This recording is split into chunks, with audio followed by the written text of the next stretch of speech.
Hello viewers, Assalamu alaikum. How are you doing?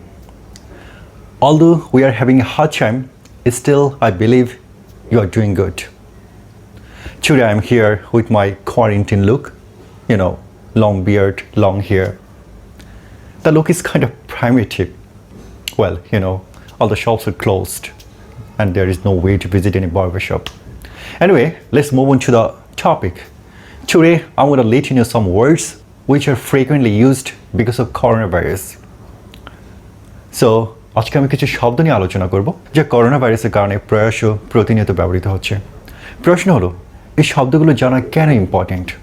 এই শব্দগুলো জানা ইম্পর্টেন্ট কারণ হলো যদি এই শব্দের যথার্থ অর্থ আমরা না জানি তাহলে আমরা অজ্ঞতার মধ্যেই রয়ে গেলাম, যা প্রত্যাশিত এবং কাঙ্ক্ষিত নয়।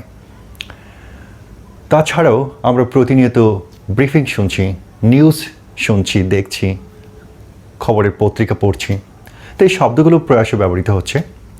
সো আমরা যেন যথার্থ মেসেজ বুঝতে পারি তার জন্য এই শব্দগুলো আমাদের জানা প্রয়োজন আছে। সো যে শব্দগুলো নিয়ে আলোচনা করব তা হচ্ছে quarantine, isolation, symptomatic, asymptomatic, transmission, community transmission, infectious, contagious, ventilators, spreader, super spreader, droplets, outbreak, pandemic, epidemic, screening, social distancing, viral, flattening the curve, and lockdown. So আমাদের প্রথম শব্দ কোয়ারেন্টাইন। কোয়ারেন্টাইন বলতে বোঝানো হয় পারিপার্শ্বিক বাস্তবতা থেকে সংক্রামিত হয়ে থাকতে পারে কিন্তু নিশ্চিত নয়, তার জন্য একটা নির্দিষ্ট সময় পর্যন্ত আবদ্ধ থাকা, আলাদা থাকা।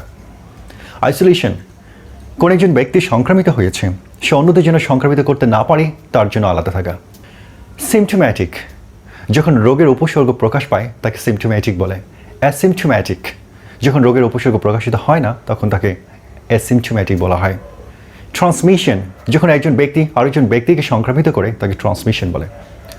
কমিউনিটি ট্রান্সমিশন, একজন ব্যক্তির দ্বারা আরেকজন ব্যক্তি এইভাবে কোনো একটা গোষ্ঠী, সম্প্রদায় অথবা এলাকা যখন সংক্রামিত হতে থাকে তখন তাকে কমিউনিটি ট্রান্সমিশন বলা হয়। ইনফেকশাস, কন্টাজিয়াস, দুইটা শব্দ অর্থ সেম, মানে সংক্রামক, অর্থাৎ যা অন্যকে সংক্রমিত করে। ভেন্টিলেটরস, কৃত্রিম উপায়ে শ্বাস প্রশ্বাস নেওয়ার যন্ত্র। আপনারা জানেন ভাইরাসের কারণে অনেক ব্যক্তি আছে যারা কি শ্বাসকষ্টে ভুগছে, তবে তাদেরকে কৃত্রিম উপায়ে শ্বাস দিতে হয় আর তার জন্য যে যন্ত্র ব্যবহৃত হয় তাকে বলা হয় থাকে ভেন্টিলেটরস। স্প্রেডার, স্প্রেডার মানে যে রোগ ছড়ায় যার মাধ্যমে অন্যরা সংক্রমিত হয়। সুপার স্প্রেডার, যার মাধ্যমে প্রচুর ব্যক্তি সংক্রমিত হয়। যেমন সাউথ কোরিয়াতে একজন মহিলা 7,000 মানুষের সংক্রমিত করেছে বলে ধারণা করা হচ্ছে, সো তাকে বলা হচ্ছে সুপার স্প্রেডার। ড্রপলেটস, হাঁচি অথবা কাশি দেওয়ার সময় লালা ছড়িয়ে পড়া। আউটব্রেক, সিম্পলি মহামারী। প্যান্ডেমিক, মহামারী যখন সারা পৃথিবীতে ছড়িয়ে পড়ে তাকে প্যান্ডেমিক বলা হয়।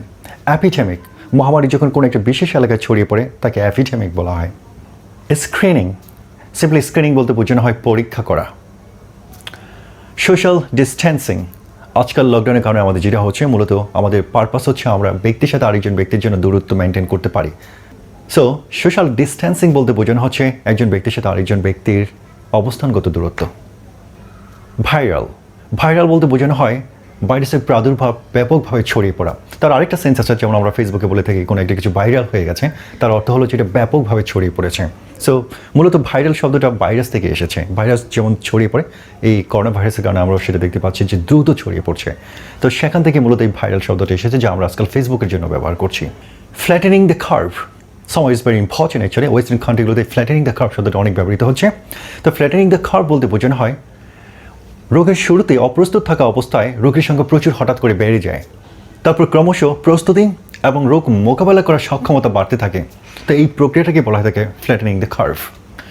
লকডাউন, সো আমরা এখন লকডাউনের মধ্যে আছি, সো আমাদের যত স্বাভাবিক কার্যক্রম আছে সব কিছু বন্ধ। তো এই স্বাভাবিক কার্যক্রম বন্ধ হওয়াকেই লকডাউন বলা হয়ে থাকে।